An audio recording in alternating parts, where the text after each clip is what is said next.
ما درد جہاں غیر خدا یار نداریم جز یاد خدا ہی سے دیگر کار نداریم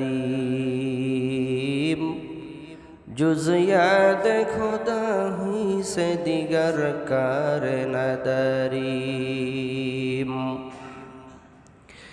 میں صورت یوسف کو نہیں چاہنے والا میں صورت یوسف کو نہیں چاہنے والا اور مجنو مانند نہیں عاشق لیلا مجنو مانند نہیں عاشق لیلا میں عاشق مولا ہوں میرے عشق نرالا میں عاشق مولا ہوں میرے عشق نرالا بجملہ جہاں جن کی تجلی سے اجالا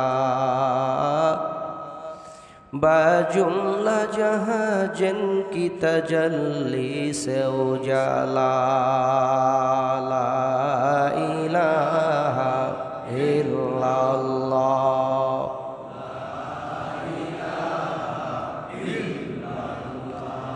محبت لا الہ الا اللہ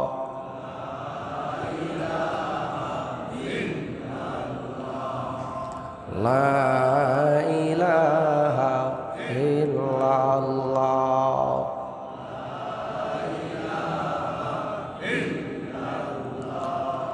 لا الہ الا اللہ لا الہ الا اللہ لا الہ الا اللہ لا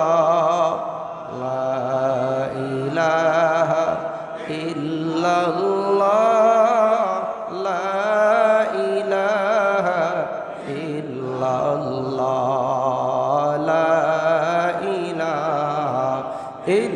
اللہ لا الہ الا اللہ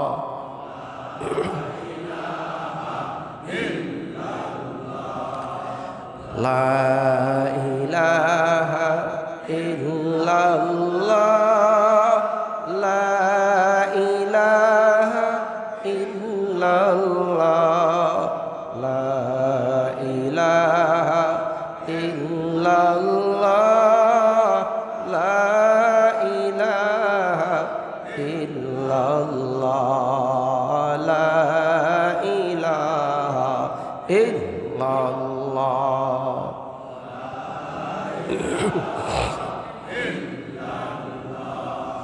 لا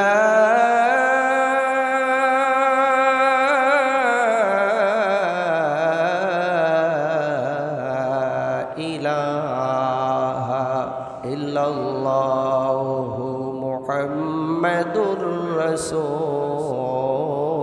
الله صلى الله عليه وسلم الحمد لله মহান আল্লাহ সুবহানাহু ওয়া তাআলার দরবারে অসংখ্য অগণিত সুজুদ ও শুকর যে আল্লাহ তাআলা আপনাদেরকে এবং আমাকে হায়াতে বাঁচিয়ে রেখে সুস্থ রেখে ভালো রেখে দয়া করে মায়া করে পছন্দ করে দুনিয়ার বিভিন্ন ঝামেলা মুক্ত করে বিভিন্ন দূর দূরান্ত পাড়া মহল্লা এলাকা থেকে মহান আল্লাহ তাআলার মহান হুকুম পবিত্র জুমার নামাজ আদায়ের লক্ষ্যে তার এই পবিত্র ঘরে আসার এবং বসার তৌফিকটুকু নসিব করেছেন। এজন্য দিল থেকে প্রাণ ভরে মহান আল্লাহ তাআলার দরবারে আলিশানে শুকরগুজার হচ্ছি। সকলে পড়ি আলহামদুলিল্লাহ। রব্বানা লাকাল হামদ হামদান কাসীরান তাইয়িবান মুবারাকান ফীহি ইয়া রাব্বি লাকাল হামদু কামা ইয়ামবাগি লি জালালি ওয়াজহিকা ওয়া আযীমি সুলতানিকা। সকলে পড়ি আলহামদুলিল্লাহ। আল্লাহ তাআলা গত জুমার দিন থেকে আজকের জুমার মধ্যবর্তী সময়ে বহু বান্দা বান্দিকে দুনিয়া থেকে নিয়ে গেছেন।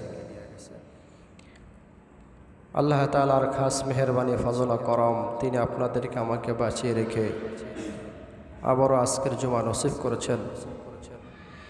ইচ্ছা করলে আল্লাহ তাআলা আপনাদেরকে অথবা আমাকে দুনিয়া থেকে নিয়েও যেতে পারতেন। হয়ে যেতে পারে আপনার অথবা আমার জীবনের আজকের জুমাটা শেষ জুমা, আখিরি জুমা। মহান আল্লাহ তাআলা যেন আজকের জুমার বরকতে আমাদের গুনাহগুলি মাফ করে দেন। পৃথিবীর বুকে বর্তমান এমন একটা সময় পার হচ্ছে, বিভিন্ন পাশ্চাত্য জাতি তাদের সর্বশক্তি নিয়োগ করতেছে মুসলমানদের বিরুদ্ধে। এমন একটা গুঞ্জন চলছে সারা দুনিয়া জুড়ে, মুসলমান থাকবে কি থাকবে না, ইসলাম টিকবে কি টিকবে না, এমন একটা শোরগোলের মধ্যে আমরা এখন পড়ে আছি। মুসলমানদের মধ্যে আমরা যারা রয়েছি, কাফির মুশরিক ইয়াহুদীদের থেকে আমাদের নিজেদের ক্ষতি আমরা বেশি করছি। মুসলমান নামদারি, লেবাসদারি বহু মুসলমান আছে যে এখনো পর্যন্ত 40 বছর 50 বছর বয়স হয়েছে, এক ওয়াক্ত নামাজও পড়ে নাই। এমন মুসলমান সমাজে নাই? নামাজ তো পড়ে না, শুধু এখানে শেষ নয়, এরা আল্লাহকে নিয়ে, রসুলকে নিয়ে, কোরআন নিয়ে, দাড়ি নিয়ে, টুপি নিয়ে, মসজিদ নিয়ে, মাদ্রাসা নিয়ে বিভিন্ন ব্যঙ্গাত্মক কথাবার্তা বলতেও দ্বিধা করে না। এখন আপনার আপন ভাই যদি আপনার দুর্নাম রটায়, দুর্নাম করে, আর একজন তো বিশ্বাস করবে, এটাই স্বাভাবিক, ঠিক না ভাই? তো বিশ্বের বুকে এখন আমাদের টিকে থাকার মানদণ্ড হচ্ছে এই কোরআন। কি ভাই? এই কোরআনের শুরুতেই মহান আল্লাহ তাআলা একটা ওপেন চ্যালেঞ্জ ছুড়েছেন, যালিকাল কিতাবু লা রাইবা ফি লা শাক্কা ফি কালামিক। এই কিতাবের মধ্যে কোনো সন্দেহ নেই, সন্দেহের অবকাশও নেই, ভুল নেই, ভ্রান্তি নেই। একদম কোরআন নাজিল থেকে এ পর্যন্ত যে কোনো ব্যক্তি কোরআনের ভুল ধরতে গেছে অথবা কোরআনকে মিটানোর চেষ্টা করেছে, দুইটার যে কোনো একটা ফয়সালা আল্লাহ তার করেছেন। হয়তো সে ধ্বংস হয়েছে, নয়তো সে মুমিন হয়ে গেছে, ঠিক না?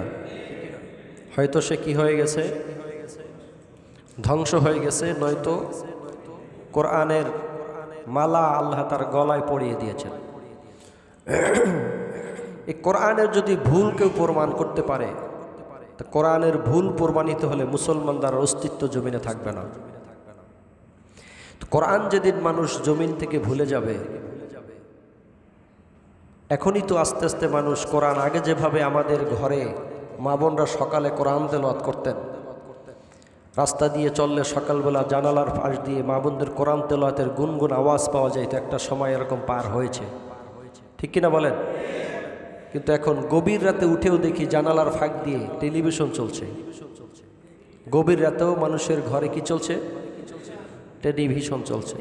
ফজরের আজান দিলে বন্ধ করে ঘুমাইয়া যায়, নামাজের আর খবর নাই। কোরআন কো হাম বল গয়া উসকো মালিক কো হাম ছোট দেয়া। আমরা কোরআনকে ভুলে গেছি আর মালিক আমাদেরকে ছাইরে দিছে। যদি মালিক আমাদেরকে ছাইরে দেয় তাহলে তো আমরা মার খাবই, আমাদেরকে সাহায্য তো মালিক করবেন না। 200-250 কোটি মুসলমান বিশ্বের জমিনে থাকতেও এখন আমরা বিজাতিদের মাইরের কেন্দ্রবিন্দু হয়ে দাঁড়িয়েছি। আপনারা লক্ষ্য করেছেন কিনা, বাংলাদেশে হিন্দু, বৌদ্ধ, খ্রিস্টান এরা তিনটা আলাদা জাতি। তিনটা আলাদা না? তো এদের একটা হিন্দু বৌদ্ধ খ্রিস্টান ঐক্য পরিষদ আছে। হিন্দু বৌদ্ধ ভিন্ন তিনটা জাতি, কিন্তু এরা তিনজন এক হয়েছে কেন? এদের একটা রাজনৈতিক দল আছে, এদের হিন্দু বৌদ্ধ খ্রিস্টান ঐক্য পরিষদ।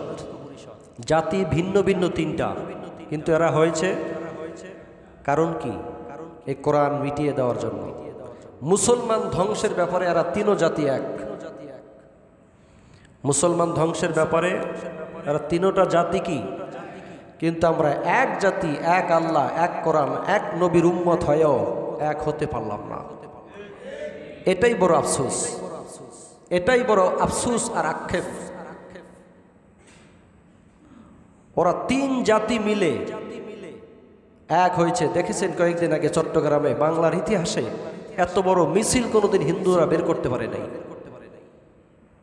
যত বড় মিছিল তারা বের করেছে, এরা সব হিন্দু না, খ্রিস্টান বৌদ্ধ হিন্দু মিশ্রণ, বিশাল মিছিল বের করেছে, যা বাংলার ইতিহাসে আজ পর্যন্ত কোনোদিন হয় নাই। কিন্তু আমরা পারছি না। আমরা একই ঘরে এক ভাই যদি কোরআনের জন্য নামে আর এক ভাই ওর ঘাট ধরে ফেলায়, আছে না? এক ভাই এক দলের জন্য নামলে আর এক ভাই লাঠি লইয়া দাঁড়ায়। ভাই, এটা তো আল্লাহর ঘর, মসজিদ, এখানে হক কথা আমাদেরকে বলতেই হবে। এই জায়গায় যদি আমরা হক বলতে না পারি, আর বলবোটা কোথায়? আর জায়গাটা আছে কোথায়? আপনি যেই দল করেন না কেন, যেই মতের অবলম্বী হন না কেন, যেই গ্রুপের হন না কেন, এই কোরআন যে আমার ধর্মগ্রন্থ, এটা আপনি অস্বীকার করতে পারবেন? আল্লাহ যে আমার মহান সৃষ্টিকর্তা, এটাকে অস্বীকার করতে পারবেন? মুহাম্মদ সাল্লাল্লাহু আলাইহি ওয়াসাল্লাম আমার প্রিয় নবী, এটাকে আপনি অস্বীকার করতে পারবেন? আপনি মুসলমান হয়ে জন্মগ্রহণ করেছেন, এটা আপনি অস্বীকার করতে পারবেন? তাহলে কেন আপনি বৈরী ভাব পোষণ করছেন? আশরাফ আলী থানভী রহমতুল্লাহ আলাইহি একটা কথা লিখেছেন যে তুমি ইংরেজি পড়ো, সমস্যা নাই, কিন্তু ইংরাজ হইয়া যাইও না। তুমি কিন্তু মুসলমান, তুমি কিন্তু কি, এই কথাটা ভুলে গেলে চলবে না। তুমি ইংরেজি শিখো, সমস্যা তো নাই, কিন্তু তোমার ধর্ম যে ইসলাম, এইটা ভুলে গেলে চলবে না। ইংরেজি শেখো, কিন্তু ইংরাজ হইও না। ইংরেজি শেখো, কিন্তু ইংরাজ। আজ আমাদের অনেক যুবক ভাইরা ভার্সিটিতে লেখাপড়া করলে মনে হয় যেন সে মুসলমান কি এইটাই ভুলে গেছে। ভার্সিটির এমন কিন্তু মেয়ে ছেলে আছে যাদের আচরণ ভঙ্গিমায় মনে হয় না যে এটা মুসলমান, বরং সে মুসলিমের বিরোধিতা করতেছে। আপনার এখন পায়তারা শুরু করে দিয়েছে কিভাবে মুসলমানকে ধ্বংস করে দেওয়া যায়, এরকম তাদের কাজের ভঙ্গিমা বোঝা যাচ্ছে। আপনি ছোটবেলা থেকে জন্ম হইলেন, মায়ের গর্ভে ছিলেন মুসলমান, জন্ম হইলেন মুসলমান হয়ে, আর এখন আপনি স্কুল কলেজে গিয়ে কোরআনের বিরোধিতা করবেন, হাদিসের বিরোধিতা করবেন, এটা তো কোনোদিন আশা করে নেয় জাতি। আপনি যেই দলের করেন না কেন, আমি তো মুসলমান, আমাকে নামাজ পড়তে হবে, আল্লাহর হুকুম মানতে হবে। আমি আসছি মুসলমান হয়ে, আবার যাব, ঠিক কিনা ভাই? তো কোরআনুল কারীম হচ্ছে আমাদের এখন মূল হাতিয়ার, মূল।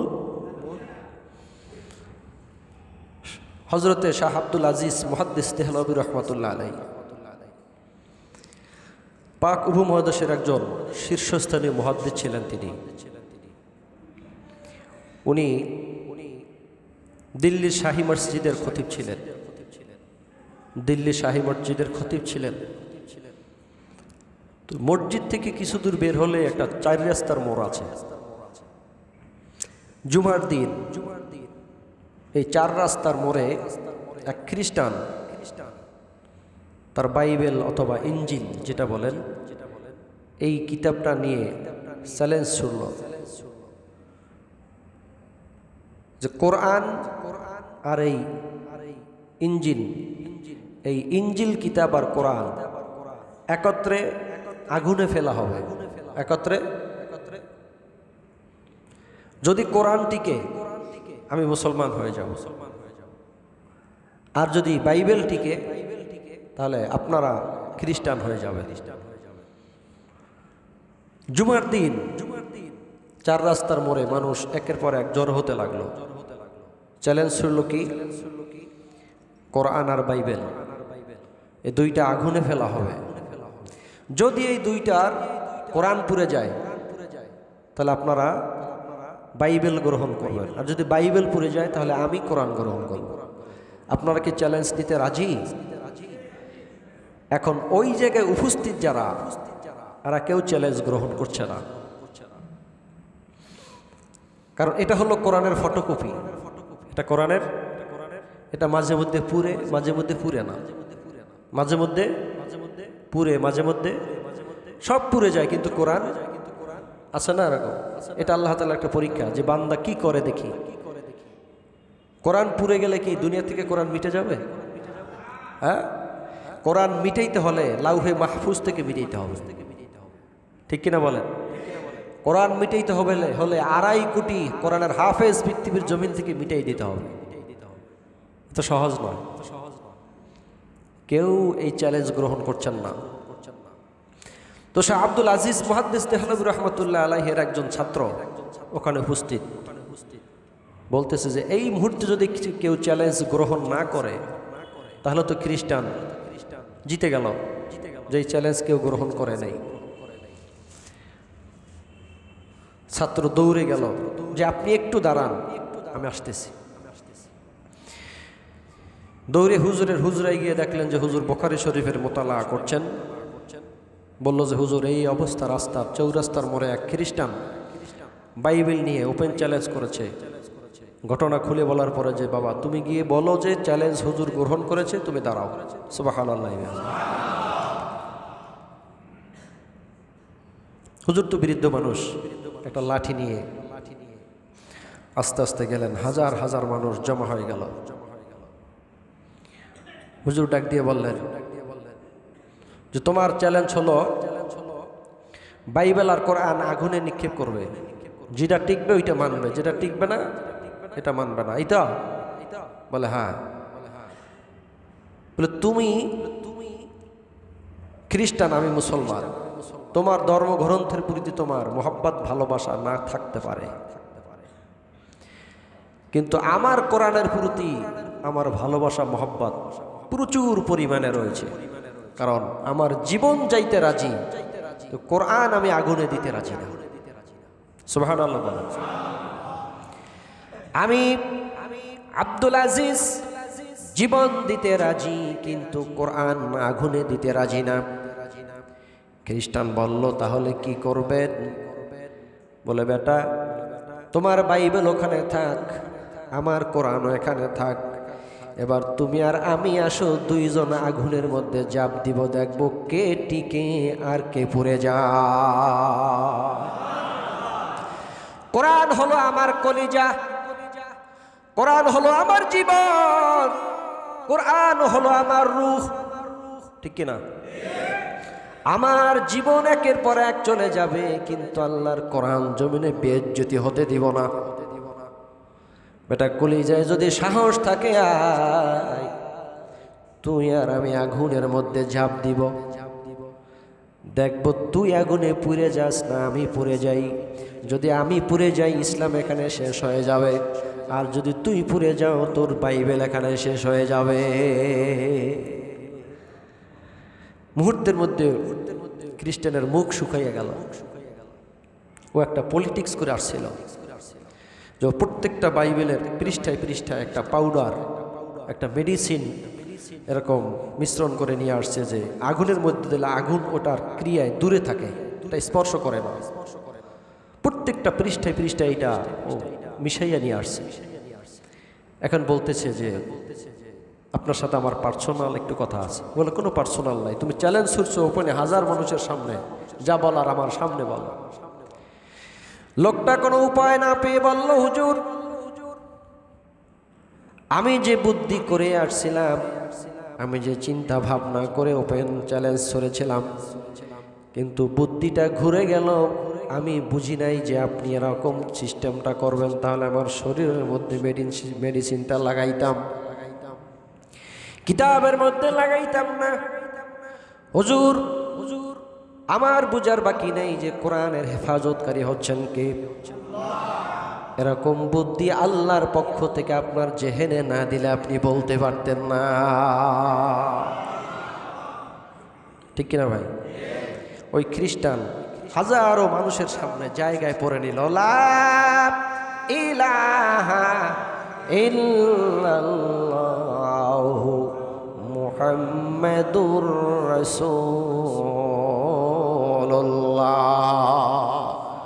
সাল্লাল্লাহু আলাইহি ওয়াসাল্লাম। কি ভাই, বাংলার জমিন একজন খতিব ছিলেন হাবিবুল্লাহ মিসবাহ রহমাতুল্লাহ আলাই, যার নাম মুরব্বীরা শুনেছেন। উনি বলতেন যে কোরআন বাচ্চা দেয়। কোরআন কি দেয়? কিভাবে? এই যে দেখেন মসজিদে কোরআন শরীফ আছে না, তাকে তাকে রাখা। এই এখন এখানে মনে করেন যে 5-7 জিল্দ আছে, 1 মাস পরে দেখবেন যেখানে 15 জিল্দ হয়ে গেছে। কেন? যে কোরআন ঘরের মধ্যে পড়ে আছে, কেউ পড়ে না, কেউ তিলাওয়াত করে না। যিনি মুরব্বী, বয়স 70-80 হয়ে গেছে, ওনার তো খুব কলিজায় চোট লাগতেছে, আরে বৌমা তুমি কোরআন পড়ো। মেয়েকে বলতেছে মাগো একটু কোরআন পড়ো, ছেলেকে বলতেছে, নাতিকে বলতেছে কোরআন পড়ো, কিন্তু কেউ কোরআন তো না পড়লে কোরআন বলতেছে যে আল্লাহ তুমি আমাকে এই ঘর থেকে বের করে দাও। তো কোরআনের দোয়াই আল্লাহ কবুল করেন। যদিও দাদার কথা পালন হয় নাই, মান্য করে নাই, কোরআন বলতেছে আল্লাহ এই ঘরে, যেই ঘরে আমার ইজ্জত নেই, সম্মান নাই, ঘরে আমাকে রাখিও না। তো একদিন দাদা বলতেছে যে বাধ্য হয়ে যে যখন পড়বি না তো কোরআনটা মসজিদে রাখা হয়। কোথায়? মসজিদে রাখা, ওখানে কেউ তিলাওয়াত করবে। তো এরকম হুজুর বললো যে কোরআন বাচ্চা দেয়, আজকের আছে 5টা, 2 দিন পরে 7টা, 3 দিন পরে 10টা, বাড়তেই থাকে, কিন্তু পড়ার লোক আর নাই। মসজিদে কোরআন শুধু জমাই হইতে থাকে, তেলাওয়াত করার লোক আর নাই। বহুত ঘরে কোরআনে ময়লা পড়ে আছে, কেউ তেলাওয়াত করে না। কোরআন যার ঘরে তেলাওয়াত হয় না, সেটা হচ্ছে একটা মুর্দারের ঘর, বিরান ঘর। হাদিসের মধ্যে আসছে যেই ঘরে কোরআন তেলাওয়াত হয়, অন্ধকার রাত্রে আমরা যেমন জমিনে দাঁড়িয়ে দেখি তারকা চমকাইতে থাকে, আসমানওয়ালাদের কাছে কোরআন তেলাওয়াত করেনওয়ালা ঘরটা এরকম তারকার মতো চমকাইতে থাকে।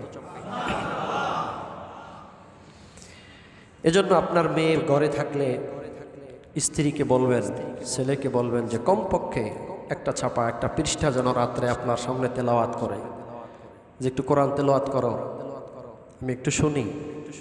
এরকম বলবেন যে স্ত্রীকে অফার দিবেন, 1 পারা কোরআন যদি এই মাসে পড়ো তোমাকে একটা গিফট দিব, যদি 5 পারা পড়তে পারো এই গিফটটা দিব।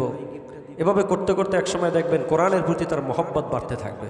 নিজের ভিতরে একটা বুঝ পাইতে হবে যে আমি গিফটের বিনিময়ে কোরআন পড়বো কেন, কোরআন তো এমনিতেই পড়তে হবে। সুবহানাল্লাহ, ঠিক কিনা ভাই? পারবো না ইনশাআল্লাহ? আসুন রাসূল পাক সাল্লাল্লাহু আলাইহি ওয়াসাল্লামের জন্ম বৃত্তান্তের আলোচনা ধারাবাহিকভাবে চলছিল। পড়ুন আউযু বিল্লাহি মিনাশ শাইতানির রাজীম বিসমিল্লাহির রাহমানির রাহিম ওয়ামা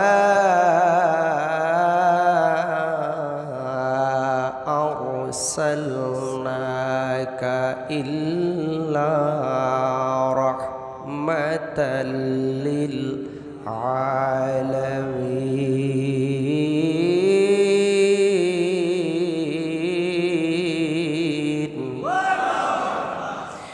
জামিআল ফিল কুরআন লাকিন তাকাসুর আনহু আফহামুর রাজালিন চুকা হাদর ইয়াদ মাশুকে দিদার কালামুল্লাহ বগুশে দিল শনিদান খুদ কে ইয়া হাবিব চুনি বাজারে রাত কে বেআক্কাল মি খরিদ গুলজারেরা।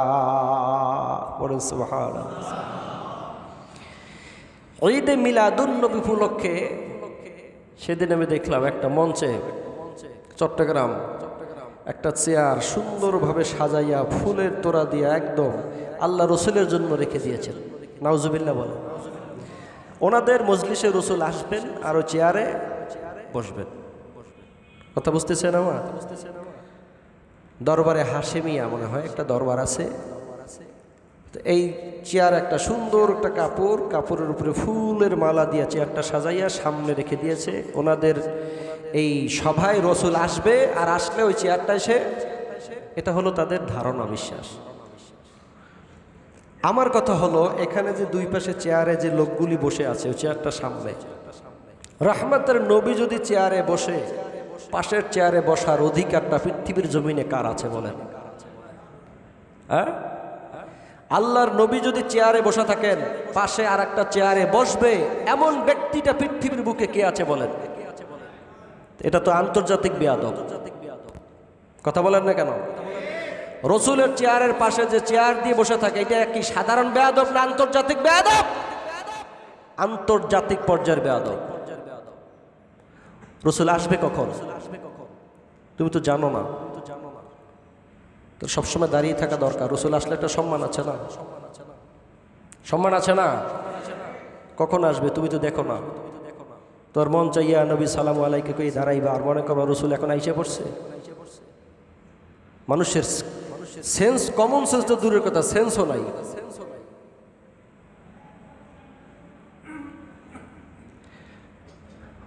রাসূলুল্লাহ সাল্লাল্লাহু আলাইহি ওয়াসাল্লাম পবিত্র নূর মুবারক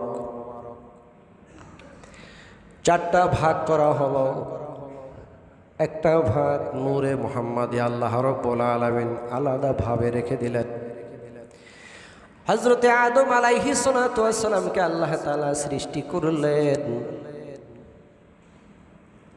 আদম আলাইহিস সালাতু ওয়াস সালাম ৬০ হাত লম্বা। কয় হাত? এর তাফসীর আপনারা শুনেছেন, এটা বলা আমার উদ্দেশ্য নয়। মুহাম্মদ সাল্লাল্লাহু আলাইহি ওয়াসাল্লামের নূর আরশে আজিমের ঝুলন্ত অবস্থায় ইবাদতে রত আছেন। সুবহানাল্লাহ পড়েন। দাকায়েকুল আকবার কিতাবের মধ্যে এসেছে আদম আলাইহিস সালাতু ওয়াস সালাম এর দেহ মুবারকের মধ্যে যখন রূহ ফুঁকে দিবেন, রুহটা মাথার চতুর্পাশে, মগজের চতুর্পাশে চক্কর মারতেছে, ভিতরে ঢোকে না। প্রচন্ড তাপ। আল্লাহ রাব্বুল আলামিন তাকে ঢুকতে বাধ্য করলেন। রুহ ঢুকলো আবার বেরিয়ে আসলো। ব্যাপার কি? বলে ওগো আল্লাহ, এই দেহটার মধ্যে অত্যন্ত অন্ধকার এবং প্রচন্ড গরম। আল্লাহ রাব্বুল আলামিন যখন নূরে মুহাম্মাদি হযরতে আদম আলাইহিস সালাতু ওয়াস সালামের ভিতরে ফিট করে দিলেন, সঙ্গে সঙ্গে তার ভিতরটা আলোকিত হয়ে যায়।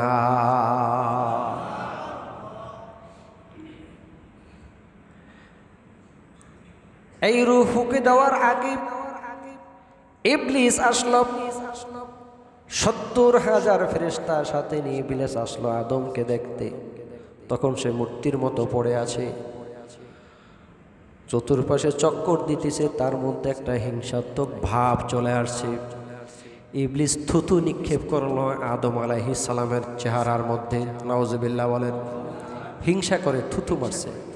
জিবরাইল গিয়ে বলল, আল্লাহ, ইবলিস তো থুতু মারছে আদমের উপরে। আল্লাহ রাব্বুল আলামিন বললেন, যাও এই থুতু দিয়ে কুকুর তৈরি করো।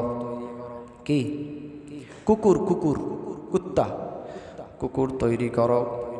ওই দিন থেকে সৃষ্টিগতভাবে কুকুরের মধ্যে হিংসা বেশি। আল্লাহ রাসূল বলেছেন, দুনিয়ার জমিনে যার মধ্যে হিংসা থাকবে বেশি, হিংসাত্মক আচরণ যার মধ্যে থাকবে, হাসরের দিন আল্লাহ তাকে কুকুরের সূরতে উঠাবে। কুত্তার মধ্যে হিংসা নাই? আমাদের মধ্যে নাই? হ্যাঁ, আছে না? খাড়া টুপি দেখতে পারি না, গোল টুপি দেখতে পারি না, দাড়ি ছাঁচা দেখতে পারি না, একদল আর একদলটা দেখতে পারি না, এক হুজুর আর এক হুজুরে দেখতে পারি না। আছে না নাই? এক প্রতিষ্ঠান আর এক প্রতিষ্ঠানটা দেখতে পারে না, ঠিক কি না? এক দোকানদার আর এক দোকানদারে দেখতে পারে না। এইখান থেকে একটা পণ্য কিনে যদি ওই দোকানে যায়, ভাই কি কিনছে, ধুর মিয়া 2 নাম্বার, পুরো 2 নাম্বার, আমার কাছে আসিল মিয়া। এরকম পার্টি আছে না নাই? আচ্ছা, এটা হিংসা। এটা কি হিংসা? কিছুক্ষণ পরে নূরে মুহাম্মাদি থেকে একটা ঘামের ফোঁটা ছিটকে পড়লো আদম আলাইহিস সালাতু ওয়াস সালামের কাছাকাছি।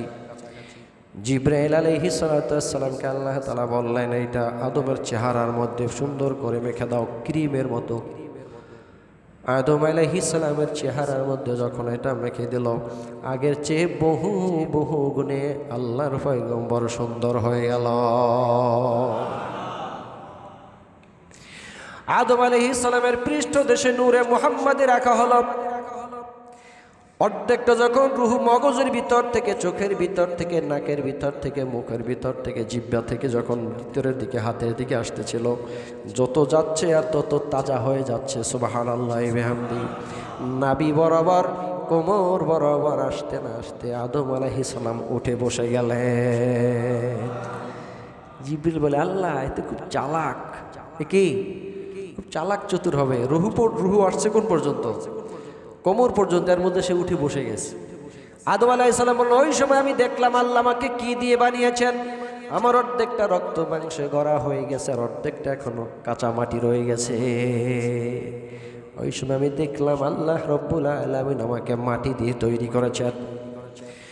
যখন পুরোটা তার পরিপূর্ণ হয়ে গেল, ওই সময় আমি আরশে আজিমের দিকে উপরে তাকাইলাম। উপরে তাকাইয়ে দেখি সুস্পষ্টভাবে লেখা আছে, লা ইলাহা ইল্লাল্লাহু মুহাম্মাদুর রাসূলুল্লাহ সাল্লাল্লাহু আলাইহি ওয়াসাল্লাম। আদম আলাইহিস সালাতু ওয়াস সালামের পৃষ্ঠদেশে নূরে মুহাম্মাদি রাখা হলো।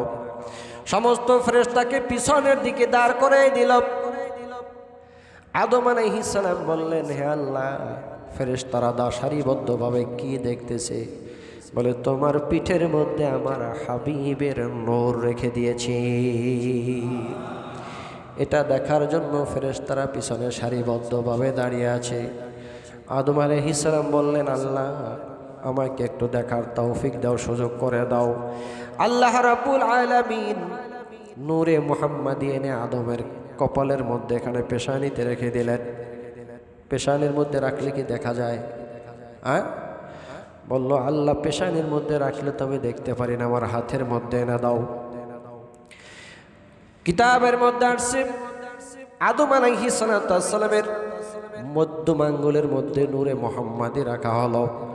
বাকি যে 4 নম্বর অংশটা রেখে দেওয়া হয়েছিল, ওইটা আবার 4টা ভাগ করা হয়েছে। কিতাবের মধ্যে এভাবে আসছে যে শাহাদাত আঙ্গুলের মধ্যে একটা নূরের অংশ, অনামিকা আঙ্গুলের মধ্যে একটা নূরের অংশ, কনিষ্ঠ আঙ্গুলের মধ্যে একটা, বৃদ্ধ আঙ্গুলের মধ্যে একটা। কোন কোন বর্ণনায় এসেছে এটা রাসূলের খলাফাদের নূর। এরপরে হাওয়া আম্মাজানা হাওয়া আলাইহিস সালামকে সৃষ্টি করা হলো। বিশাল ইতিহাস। আল্লাহ রাব্বুল আলামিন 2 জনকে বিবাহ পড়াইয়া দিবেন, মহারণা ধার্য করা হলো। কি মহারণা হবে?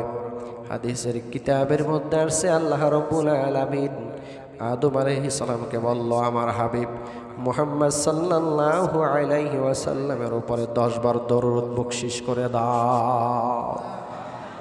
এর দ্বারা বুঝলাম যে আমার নবী আগে থেকেই সৃষ্টি।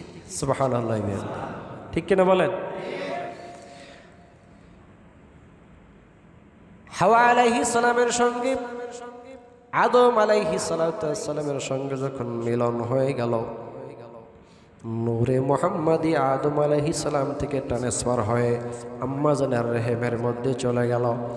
ওখান থেকে ধারাবাহিকভাবে চলতে চলতে চলতে চলতে চলতে চলতে মুসলিম জাতির পিতা ইব্রাহিম আলাইহিস সালামের পৃষ্ঠদেশে আল্লাহ তাআলা পৌঁছে দিলেন। এখান থেকে শুনেন, ইব্রাহিম আলাইহিস সালাতু ওয়াস সালাম ছিলেন আল্লাহর খাস একজন পয়গম্বর, জলিল কদর পয়গম্বর। ইব্রাহিম আলাইহিস সালাতু ওয়াস সালামের দুইটা সন্তান ইসমাইল এবং ইসহাক। ইসমাইল হলো প্রথম সন্তান। ইসমাইল আলাইহিস সালাতু ওয়াস সালামের জন্মের সময় যখন বিবি হাজারার সঙ্গে ইব্রাহিম আলাইহিস সালাম মিলিত হলেন, তার পৃষ্ঠদেশ থেকে নূরে মুহাম্মাদি ইসমাইলের পৃষ্ঠদেশে চলে যায়। তাহলে নূরে মুহাম্মাদ এখন কোথায় আছে? ইসমাইলের পৃষ্ঠদেশে। আর একটা সন্তান হলো ইসহাক, সে আর পাই নাই, সে আর এই দুই ভাই থেকে দুইটা নসল জারি হলো। যেমন দেখেন, আপনার দাদা এক ছিল, আপনারা চারটা ভাই, এক দাদা বা এক বাবা, আলাদা আলাদা ভাবে চলে গেছেন। আপনার চাচার ছেলে হলো চাচাতো ভাই, তার সন্তান হলো চাচাতো ভাইয়ের সন্তান।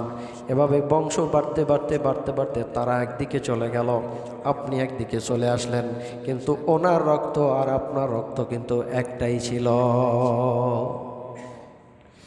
ইসহাক আলাইহিস সালাতু ওয়াস সালামের ছেলে হলো ইয়াকুব আলাইহিস সালাম, ইয়াকুব আলাইহিস সালামের ছেলে হলো ইউসুফ আলাইহিস সালাম। এভাবে ধারাবাহিকভাবে চলতে চলতে ঈসা আলাইহিস সালাতু ওয়াস সালাম পর্যন্ত ওই বনি ইসরাইল, ইয়াকুব আলাইহিস সালামের আরেকটা নাম হলো ইসরাইল। এই ইয়াকুব আলাইহিস সালামের নচলে ঈসা আলাইহিস সালাতু ওয়াস সালাম পর্যন্ত নবী আসছে ৭০,০০০। কত? কিন্তু এই নসলটা আসছে ইসহাক আলাইহিস সালাম থেকে। কার থেকে? জোরে বলেন। ইসহাক আলাইহিস সালাম থেকে। ইসমাইল আলাইহিস সালামের ছেলের নাম কিন্তু ইয়াকুব নয়, ইসহাক আলাইহিস সালামের ছেলের নাম হচ্ছে ইয়াকুব। ইয়াকুব আলাইহিস সালামের ছেলের নাম হচ্ছে ইউসুফ। এভাবে আসছে ঈসা আলাইহিস সালাতু ওয়াস সালাম পর্যন্ত। এই বংশ পরম্পরায়, এই ধারাবাহিকতায়, সিলসিলায় নবীর সংখ্যা হলো কত? ৭০,০০০। ইসমাইল আলাইহিস সালাতু ওয়াস সালামের সিনার মধ্যে নূরে মুহাম্মাদি রয়ে গেল। ইসমাইল আলাইহিস সালাতু ওয়াস সালামের বংশর এই নসল চলতে চলতে চলতে চলতে চলতে চলতে আসলো হযরতে আব্দুল মুত্তালিব পর্যন্ত। খাজা আব্দুল মুত্তালিব, খাজা মানে সাহেব, খাজা মানে কি? সাহেব। আব্দুল মুত্তালিব পর্যন্ত চলে আসলো। আব্দুল মুত্তালিবের ৫০০ বছর আগে মক্কার একজন সর্দার ছিল, একজন লিডার ছিল, নাম হলো আমর ইবনে জুমাইরা। আমর ইবনে জুমাইরা নামক একজন বড় সর্দার ছিল। উনি মক্কার মধ্যে একজন দিনদার এবং পরহেজগার মানুষ নামে পরিচিত ছিল, প্রচুর সম্পদের মালিক। কিন্তু উনি দেখতে পাইলেন মক্কার মধ্যে খুনাখুনি, মারামারি, ধর্ষণ, ব্যভিচার, লুটতরাজের ছাইলাভ শুরু হয়ে গেছে। একজন আর একজনকে মানে না, সম্মান করে না, কেউ করে ইজ্জত দেয় না। উনি চিন্তা করলেন, এই এলাকায় আমি আর থাকতে পারবো না।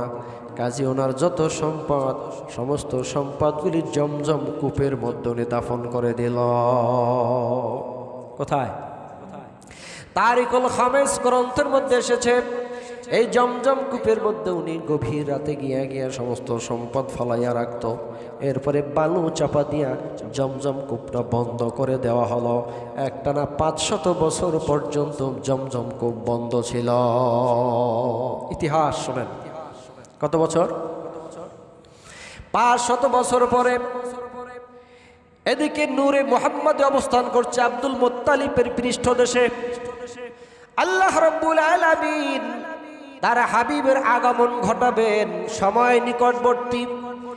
এমন সময় রহমাতুল লিল আলামিন জমিনে আসবে, আর রহমতের ঝর্ণা জারি থাকবে না, সেটা তো হতে পারে না। আল্লাহ রাব্বুল আলামিন আব্দুল মুত্তালিবকে স্বপ্ন দেখালেন। কাবার হাতিমে তিনি ঘুমন্ত অবস্থায় ছিলেন। স্বপ্ন দেখালেন যে তুমি এসে যেই জায়গায় লাত উজ্জার নামে দেবদেবীর নামে মান্যতের উটগুলি জবাই করা হয়, ওই জায়গায় একটা কূপ আছে, কূপটা খনন করো, ওখান থেকে পানির ফোয়ারা, পবিত্র পানির ঝর্ণা জারি হবে। আশ্চর্য হয়ে গেলেন, কি আজীব কথা, জীবনে কারো কাছে শুনি নাই। কারণ বয়স হয়েছে কত, পিছনে কত বছর চলে গেছে? ৫০০ বছর চলে গেছে। এরকম এক রাত আর দুই রাত নয়, ৩ রাত স্বপ্ন দেখলেন।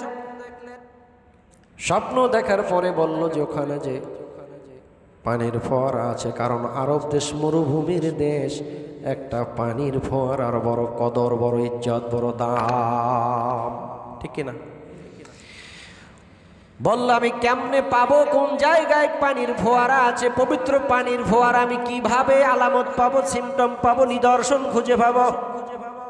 স্বপ্ন যোগে বলা হলো তুমি যাও সকালবেলা, একটা কাক এসে দেখবা তার ঠোঁট দিয়ে মাটি খুঁড়তেছে, বালু খুঁড়তেছে, ওই জায়গায় খনন শুরু করে দিবা, তুমি পানির ঝর্ণা পেয়ে যাইবা।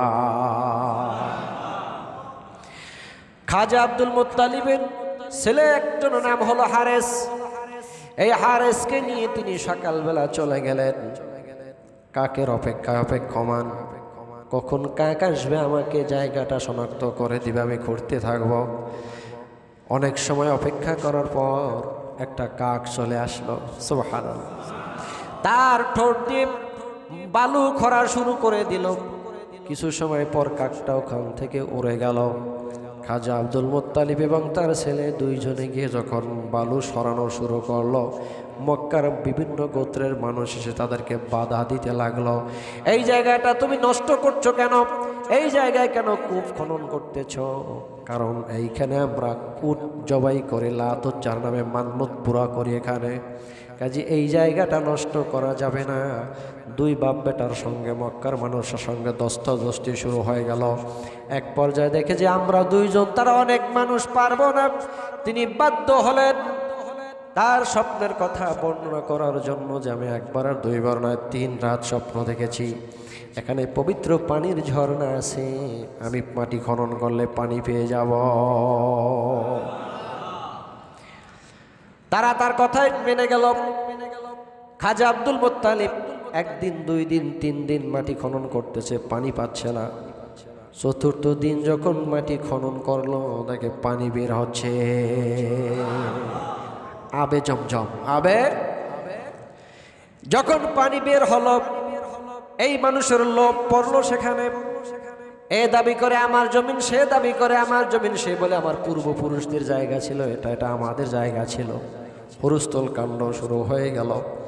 এবার খাজা আব্দুল মুত্তালিব বলল, শুনে না, আল্লাহ রব্বুল আলামিন, এই যিনি কাবার মালিক, উনি আমাকে 10টি সন্তান দান করেছেন। কয়টি? 10টি ছেলে সন্তান দান করেছেন। আমি ওই কাবার মালিকের নামে আমার একটা ছেলেকে এই কূপের জন্য কোরবান করে দেব, জবাই করে দেব। তোমরা কি পারবে না? কে বলে না আমরা পারবো না। বলে আমি নিয়ত করেছি, যদি কূপটা আমি পেয়ে যাই, আমার একটা সন্তান এই কূপের কাছে আমি মহান আল্লাহ তাআলার নামে কোরবানি করে দিব। এখন আর কেউ সামনে আগায় না, কেউ সামনে আগায়। কূপ খনন হয়ে গেল। এইখান থেকে আর একটা রওয়ায়াত, সেটাও তারিকুল খামেসের মধ্যে এসেছে, পানি নিয়ে এবার বাক বিতণ্ডা শুরু হয়ে গেল, দাঙ্গা হাঙ্গামা মারামারি শুরু হয়ে গেল। কে হবে এর মালিক? কার মালিকানায় থাকবে এটা? খাজা আব্দুল মুত্তালিব বলল, চলো এখান থেকে অনেক দূরে সাদ নামে এক পাদ্রী রয়েছে, আমরা তার কাছে যাব, উনি যার কথা বলবেন ওই ব্যক্তি এই কূপের মালিক হয়ে যাবে। বেশ বিভিন্ন গোত্রের বড় বড় নেতারা প্রায় 15-20 জন উটের পিঠে সাওয়ার হয়। 10-12 দিনের পানি খোরাকি নিয়ে উটের পিঠে সাওয়ার হলো। বহু দূর যাওয়ার পরে এদের পানিও ফুরিয়ে গেল, খাবারও ফুরিয়ে গেল, মরুভূমির মাঝখানে।